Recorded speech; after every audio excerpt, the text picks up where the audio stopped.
हमारे जागो এখন চিকেন রোল খেতে গাইস। তো দেখতে থাকো আমাদের ভিডিওটা, হাসির ভিডিও। আজকে ফাঁকা ফাঁকায় ঘুরতে বেরিয়ে গেলাম সন্ধ্যে করে গাইস। তো গাইস কি বলবো তোমাদেরকে, পায়ে মায়ে ধরে কোনো রকম 10-20 টাকা জোগাড় করলাম না, এখন চললাম চিকেন পকোড়া খেতে গাইস। দেখাই যাক সেরা পাড়া 10 টাকা যদি চিকেন পকোড়া দেয় তো ভালোই হবে। তো গাইস সেরা পাড়া 10 টাকা নিয়ে সব চললো ভাইটির আমাদের এদিকে। আমাদের রনি ভাইটি এখন যেছে আইয়া কে ডিমকি বিমকি খাবে তো বলে দিও। রনির খুব খিদে লেগেছে বন্ধুরা, ধরে ধরে রনি যেছে। রনি ভাইটি আস্তে আস্তে যাবা। আইয়া ময়না একটা গান খুঁজে পেয়েছে, বলছে আসছে।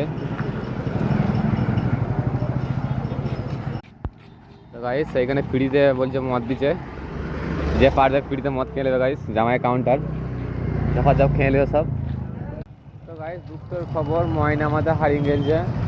আমার সঙ্গে যে ভাই ছুটে এসেছিল এখন খুঁজে পাওয়া যাচ্ছে না। দেখাই যাক কোথায় ঢুকে গেছে। চিকেন পকোড়া খাওয়ার পয়সা এখানে আছে 30 টাকা।